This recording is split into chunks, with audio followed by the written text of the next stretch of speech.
गुन्हेगारांचा कर्दनकाळ। Crime Patrol news. नमस्कार, आपण पाहताय क्राईम पेट्रोल न्यूज। पाहुयात महत्त्वाची बातमी।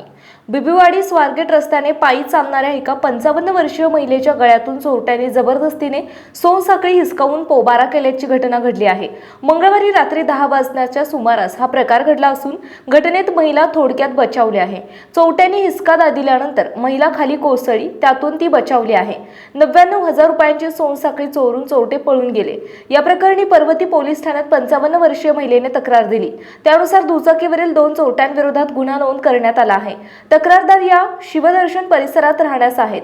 त्या मंगळवारी रात्री 10च्या सुमारास बिबीवाडी स्वारगेट रोडने घरी पायी चालत जात होत्या। त्यावेळी पाठीमागून दुचाकीवर आलेल्या 2 चोरट्यांनी त्यांच्याजवळ येत पाठीमागे बसलेल्या चोरट्याने बळाचा वापर करून त्यांच्या गळ्यातील सोनसाखळी जबरदस्तीने हिसकावली।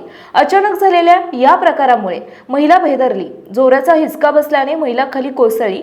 चोरट्यांनी हिसका मारून सोनसाखळी तोडून पळ काढला। महिलेने आरडाओरडा केला, परंतु चोरटे पळून जाण्यास यशस्वी झाले। अधिक तपास पर्वती पोलीस करीत आहेत। आपल्या परिसरातील महत्त्वाच्या बातम्या पाहण्यासाठी आमच्या क्राईम पेट्रोल न्यूजच्या चॅनलला सबस्क्राईब करा आणि बेल आयकॉन प्रेस करा।